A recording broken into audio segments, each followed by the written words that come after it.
오찬사와 함께 건배를 제의하시겠습니다. 람답 똑바이 파나탄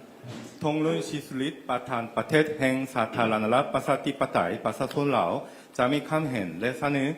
등 오에폰 พระธานอีเจเมียง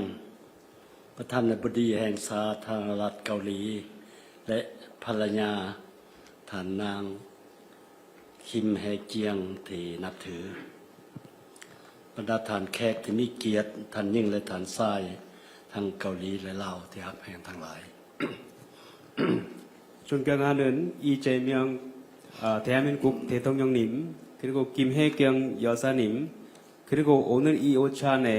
함께 참석해 주시는 라오스와 한국 내외 귀빈 여러분 ข้าพเจ้ารู้สึกปิติสมสื่นเป็นอย่างยิ่งที่ได้นำพาคณะผู้แทนขั้นสูงของสาธารณรัฐประชาธิปไตยประชาชนลาวเดินทางมาเยี่ยมยามทางการ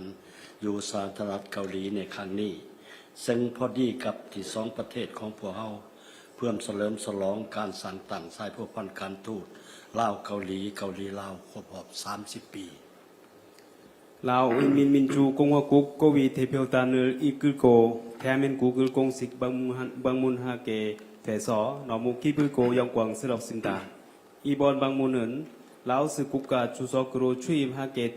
된 제가 최초로 이루어진 방문이고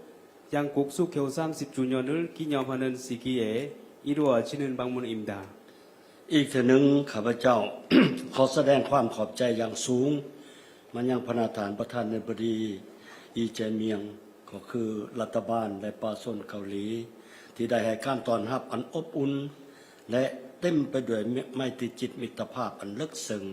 ต่อข้าพเจ้าภรรยาและคณะนับแต่วินาทีทำอิฐที่ข้าพเจ้าพวกข้าพเจ้าเดินทางมาถึงนครหลวงเซอูลที่สวยงามและทันสมัยแห่งนี้ 아름답고 현대화한 이 수도 서울에 도착한 할 때부터 저와 제 와이프 그리고 라오스 대표단을 따뜻하게 환대해 주시는 이재명 대통령님 그리고 대한민국 정부와 국민께 다시 한번 감사를 표명합니다. พระธานท่านยิ่งและท่านทรายข้าพเจ้าที่ราคาสูงและมีความพึงพอใจเป็นอย่างยิ่งต่อผลการพบปะหารือกับพระประธานาธิบดีอีเจเมียงในเมื่อกี้นี้ซึ่งสองฝ่ายได้แลกเปลี่ยนคำเห็นอย่างกว้างไปกว้างมาและลึกซึ้งในหลายเรื่องที่มีความสนใจร่วมกันโดยเฉพาะแม้นการส่งเสริมการพัวพันร่วมมือทางด้านเศรษฐกิจการค้าการลงทุนและการส่งเสริมการไปมาหาสู่ของป่าชนสองชาติก็คือการจัดตั้งปฏิบัติบรรดาโครงการและแผนการร่วมมือที่เป็นบุริมัสิทธิ์และเป็นยุทธศาสตร์ร่วมมือของสองรัฐบาลบนพื้นฐานต่างฝ่ายต่างได้รับผลประโยชน์และเอาผลประโยชน์สูงสุดมาสู่ป่าชนสองชาติของพวกเรา 존경하는 대표단 여러분 오늘 오전에 이루어진 저와 이재명 대통령님 간의 회담 결과를 만족스럽고 높이 평가합니다. 이번 회담에서 양국 간의 우호 관계와 긴밀한 협력을 더욱 강화하고 공고히 하여 더 크고 내실 있는 성과를 이루기 위해 솔직하고 심도 있는 의견을 상호 공유할 수 있었습니다. 특히 양국 간의 경제, 무역, 투자, 인적 교류를 증진하고 양국 정부의 우선 협력 사업 및 협력 전략을 상호 공동 이익을 기반으로 이행함으로써 향후 양국 국민에게 최대한 혜택을 제공하기 위해 노력하기로 합의했습니다. พิเศษสองฝ่ายได้ตกลงยกระดับสายพัวพันธ์ลาวเกาหลีลาวขึ้นเป็นคู่หัวมือหอบดาบซึ่งถือเป็นขีดหมายสำคัญแห่งการสืบต่อเพิ่มทวีการพัวพันมิตรภาพและการหัวมืออันดีที่มีมาดนแล้วนั้นเข้าสู่ล่วงลึกและพัฒนาขึ้นสู่ระดับสูงใหม่ 특히 이번 방문을 통해서 라오스 인민민주공화국과 대한민국 간의 관계를 포괄적 동반자 관계로 격상할 수 있게 되었습니다. 이 관계를 통해서 앞으로 양국 간의 우호 관계와 긴밀한 협력을 더욱 심화하고 확대해 나가는 중요한 이정표가 될 것이라고 확신합니다. คณะทานบรรดาทานที่มีเกียรติป่าชนลาวและป่าชนเกาหลีถือว่ามีวัฒนธรรมและภาษาเว้าที่แตกต่างกัน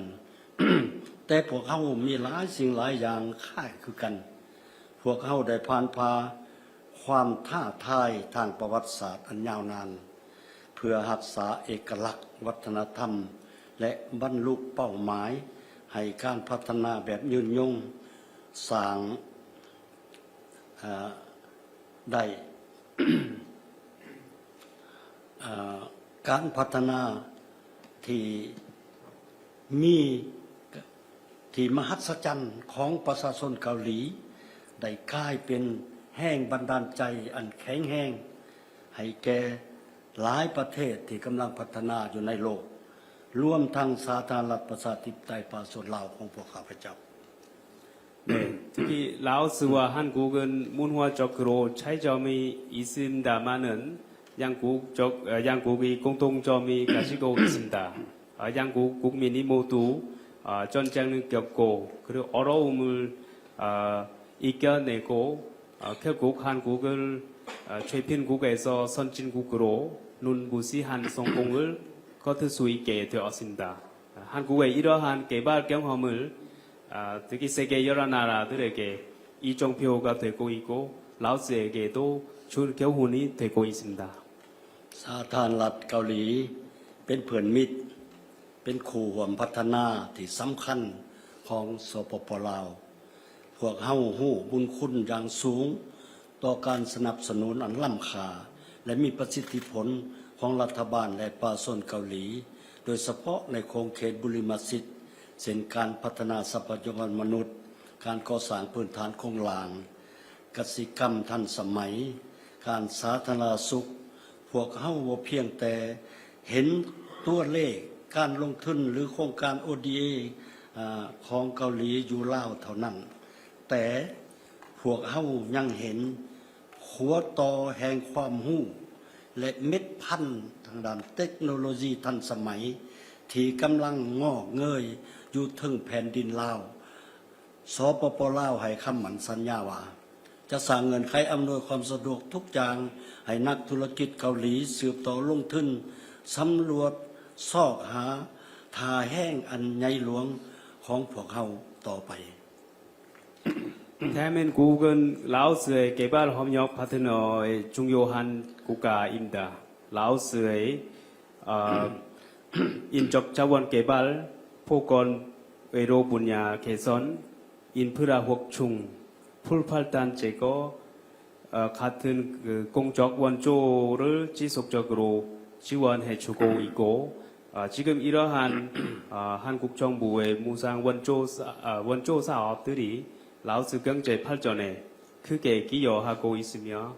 그 사업들이 앞으로도 라오스 경제 발전을 하는 데 있어서 장기적으로 기여해 나갈 것으로 확신합니다. ข้าพเจ้าขอตีราคาสูงต่อความคิดความเห็นการเสนอขอริเริ่มต่างๆของประธานาธิบดีที่ได้เว้ากันกับข้าพเจ้ามื้อเช้านี้ต่อการพัวพันร่วมมือทุกด้าน